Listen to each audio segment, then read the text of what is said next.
Baik, pemirsa, kembali lagi dalam Hukum di Mata Bowo, dan ini masih ada waktu ya untuk bagi Anda yang masih ingin melakukan konsultasi hukum. Silahkan saja, yang mau sharing pendapat juga boleh, mau bertanya-tanya juga boleh tentang masalah hukum yang sesuai dengan topik kita pada malam hari ini, atau mungkin di luar topik. Silahkan sekali lagi Anda bisa bergabung, bisa via SMS ataupun WhatsApp ya di 087803411717. Baik. Ini coba kita kembali lagi ya ke masalah Undang-Undang Ketenagakerjaan. Nah, kali ini saya tertarik sekali ya dengan masalah status karyawan. Ya kan ada yang namanya karyawan tetap, karyawan kontrak, ada juga yang outsourcing seperti yang dibicarakan tadi ya. Nah, ini yang masalah karyawan tetap nih, Cak Bowo. Biasanya kan kalau ada karyawan baru yang baru melamar terus ingin jadi karyawan tetap, kan ada yang namanya masa percobaan kerja atau probation ya. Biasanya kan kalau enggak 3 bulan atau 6 bulan seperti itu. Nah, gimana kalau ada perusahaan yang menetapkan masa percobaan kerja itu atau probation itu di atas 6 bulan? Sebenarnya dibenarkan nggak sih menurut undang-undang, Cak Bowo? Nah, kalau menurut undang-undang sebenarnya berapa bulan sih masa probation itu? Sekarang itu sudah tidak ada sesuatu yang tetap. Kalau dulu bisa. Tapi sekarang banyak perusahaan itu hanyalah tahu ya kontrak. Kontrak. Yang tetap jarang ya sekarang ya. Oh jarang, nggak mau perusahaan mau tetap nggak mau kontrak. Ya. Ya. Kontrak. Jadi seperti itu ya, Cak Bowo ya. Artinya mungkin itu yang dulu, aturan yang dulu, mungkin yang masih berlaku. Kalau memang untuk masa probationnya di atas itu, sebenarnya nggak masalah atau seperti apa ya, sesuai dengan kebijakan dari perusahaan masing-masing gitu ya. Tapi kalau emang sekarang lebih prefer ke karyawan kontrak atau outsourcing, ya memang kebanyakan seperti itu gitu ya maksudnya ya. Jarang, kalau dulu dulu masih ada, tapi sekarang jarang. Jarang sekali. Iya. Kecuali kerja di BUMN, pemerintah masih ada percobaan, masa percobaan. Kalau BUMN ya, atau pemerintah juga ya ada. Tapi kalau perusahaan jarang sekali digunakan probation itu jangan, nggak pernah digunakan. Rugi. Kalau tetap, sudah tetap, jadi gajinya harus menyesuaikan dengan hak-haknya. Kalau dia itu malas, kerjanya nggak maksimal, itu agak susah juga. Maka dengan adanya Undang-Undang 13 2003 itu membatasi tentang hak-hak ini, hak keterbatasan untuk kerja yang sampai tua. Jadi Undang-Undang 13 tahun 2003 ini adalah undang-undang yang kelabu. Maksudnya gimana, Cak, itu? Undang-undang yang nggak ada kepastian. Ketika dia ada kesalahan, sudah kontrak cabut, kontrak kan tiap tahun. Ya. Nah, ini masalah dari perusahaan sendiri ya. Artinya ketika perusahaan itu mengalami masa-masa sulit dan harus efisiensi, akhirnya terpaksa harus mem-PHK para pekerjanya. Nah, ini sebenarnya apa yang seharusnya diterima oleh para pekerja? Haknya apa saja nih harusnya? Mungkin pesangon terus apa lagi, Cak? Kalau sebelum kontrak agak susah. Kontrak kan 1 tahun sekali. Haknya suka susah ini. Sama pengusaha nggak mungkin akan dipatahkan tengah-tengah. Ketika kontraknya ini outsourcing, sudah nggak gunakan lagi, Ya. Jadi kekuatan pekerja sama buruh tidak ada kekuatan di dalam undang-undang ini. Lemah sebetulnya. Kalau dulu masih kuat, tapi sekarang kalau nggak digunakan untuk apa? Namanya outsourcing. Outsourcing yang tanggung jawab, sudah nggak gunakan. Kadang-kadang outsourcingnya dibayar uangnya dulu, baru setelah dibayar tarik itu. Jadi orang yang outsourcing kadang-kadang rugi juga. Jadi bayar dulu baru tertarik. Tapi kalau untuk yang statusnya karyawan tetap harus menerima pesangon ya? Iya pesangon, tapi yang dulu ada sisa-sisa. Tapi sekarang itu banyak yang kontrakan. Jadi sekalian aja ya menyelesaikan masa kontrak gitu ya. Kalau yang statusnya kontrak ya. Tapi kalau karyawan tetap masih tetap harus menerima pesangon ya tentunya gitu.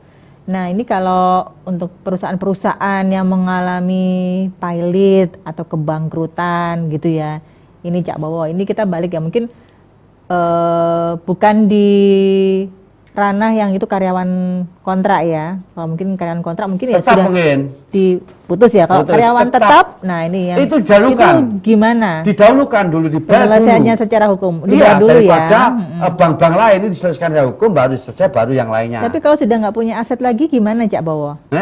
Asetnya sudah nggak ada nih, katanya dia kan kena hutang bank gitu kan, asetnya kan sudah dijaminkan, jadi sudah nggak punya kemampuan untuk membayar, sementara kewajiban dia harus membayar kepada karyawan masih ada, tuh gimana Cak penyelesaiannya secara hukum? Ketika ada kepalitan, yaitu kuratornya bagaimana yang bagi. Nah pertama, kalau ada satu kepalitan itu berarti ada, ya toh, ada kurator, ada pemohonnya, yaitu majelis, ketua majelisnya, kemudian majelis tentang yang menangani masalah berhubungan dengan tenaga kerja. Gitu. Jadi intinya tetap diprioritaskan terlebih dahulu ya untuk membayar kewajiban kepada karyawan ya. Dahulu. Ya. Baru nantinya yang lain. Tapi kalau nggak ada, ya perusahaan-perusahaan, jangan kebanyakan perusahaan-perusahaan, bank-bank saud dulu, lelang dulu. Apakah lelangnya itu sisa enggak? Kadang-kadang permainan lelang dari sini. Kalau bisa lelang yang dimurahkan, tapi akhirnya begitu. Ya. Jadi seperti itu ya Cak Bowo ya. Oke. Jadi hakim pengawas, terus majelis hakim, kurator, pemohon, termohon, itu. Tapi itulah. Jadi nantinya sayang sekali, kasihan. Tapi pekerja harus didahulukan. Ini ketentuan dari tentang undang-undang kepalitan. Oke, baik. Nah, ini masalah kesejahteraan pekerja ya, kembali lagi. Nah, menurut Cak Bowo ini apa nih yang seharusnya dilakukan oleh pemerintah ini sehubungan dengan adanya masalah kesejahteraan pekerja ini, Cak Bowo? Kesejahteraan pekerja ya, alhamdulillah. Dalam hal ini tetap, kalau sudah tetap itu sesuai dengan haknya. Daripada yang kontrak. Tapi sesuai dengan UMR. Sesuai dengan apa kewajibannya. Dalam arti kalau sudah tetap itu enak. Kalau masih kontrakan itu kadang-kadang seringkali, aduh kalau nanti merugikan perusahaan sudahlah. Tapi kalau sudah tetap itu haknya diperhatikan, hak cuti, hak kesejahteraan BPJS-nya, kesehatannya semua dicukupi, menyesuaikan tunjangan-tunjangan lain. Di samping ada tunjangan dia sendiri. Alhamdulillah kalau itu. Tapi kalau sudah kontrak lain, makanya sebelum Undang-Undang 2003 itu semua alhamdulillah. Tapi setelah 2003 banyak kontrakan.